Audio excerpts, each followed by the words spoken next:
खिशात नाही आनंद मला बाजीराव म्हणा.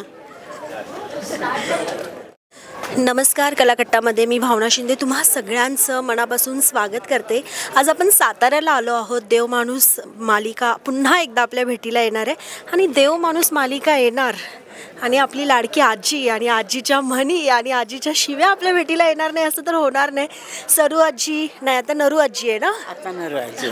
खूप खूप स्वागत आहे आजी. कशा आहात? मी मस्त एकदम, कारण का आता नरू आजी झाली त्यामुळे आणखीन छान झाले मी. आणखीन फ्रेश झाले नरू आजी झाल्यामुळे. पण काय सांगाल, आम्हाला तर असं वाटलं की देव माणूस संपला, आता मालिका पुन्हा येणार नाही. तुम्हाला कळलं पुन्हा एकदा देव माणूस येतोय, काय आलं मनात?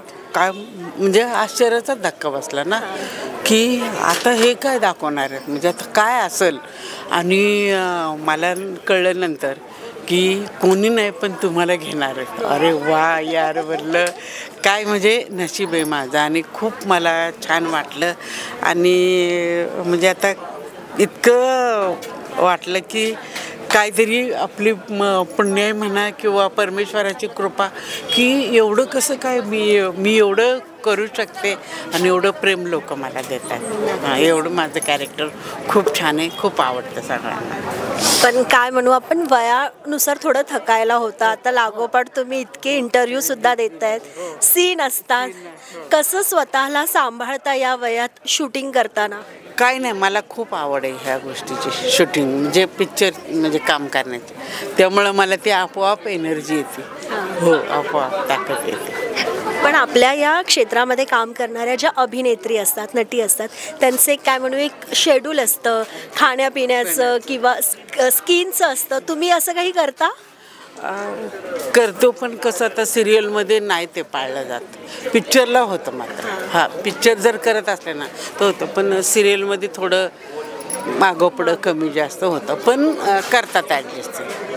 हां, आणि मध्ये मध्ये आराम करणं सुद्धा गरजेचं आहे. थकायला मेकअप किंवा आपला सीन नसला की मी सरळ आराम म्हणजे करते, कोण काय बोलत नाही. मी सरळ मग 5-10 मिनटं आपलं पडायचं, म्हणजे हे पण रिलॅक्स वाटतं तेवढं आणि काम करायला पण फ्रेश वाटतं. कारण सकाळी काय कळायला लवकर उठावं लागतं, रात्रीचं जागरण होतं. मग मेकअप झालं, आपला सीन नसेल तर आपलं येऊन पडायचं. आणि साताऱ्यात शूट आहे, साताऱ्यात आता येऊन राहायचंय. साताऱ्याचं किती आनंद. माझं गाव सातारा, म्हणजे किती चांगली गोष्ट खूप. म्हणूनच मला जास्त काही वाटत नाही काम करायला, कारण का घर जवळ आहे. अगदी सुट्टी असली काही नसलं की मी जाऊ शकते घरी. नक्कीच. पण सरू आजीच्या म्हणी आणि शिव्या मी सुरुवातीलाच म्हटलं खूप फेमस आहे. पण जेव्हा या मालिकेसाठी पहिली शिवी तुम्ही घातलेली ती कुठली होती आणि ती घालतानाची काही गंमत वगैरे आहे का? गंमत असं नाही, पण मला म्हणजे शिवे द्यायचे काय आपल्याला काही सवय नसते.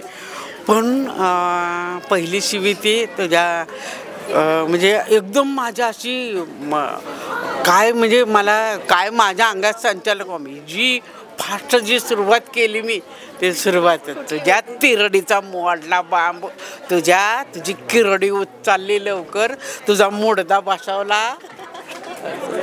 नक्कीच. आणि मला वाटतं की याही सीझनमध्ये पुन्हा एकदा तुमच्या शिव्या, तुमच्या म्हणी आम्ही खूप एन्जॉय करू. खूप खूप शुभेच्छा. थँक्यू.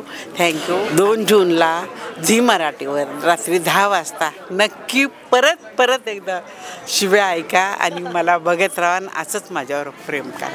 नक्की. खूप खूप शुभेच्छा तुम्हाला.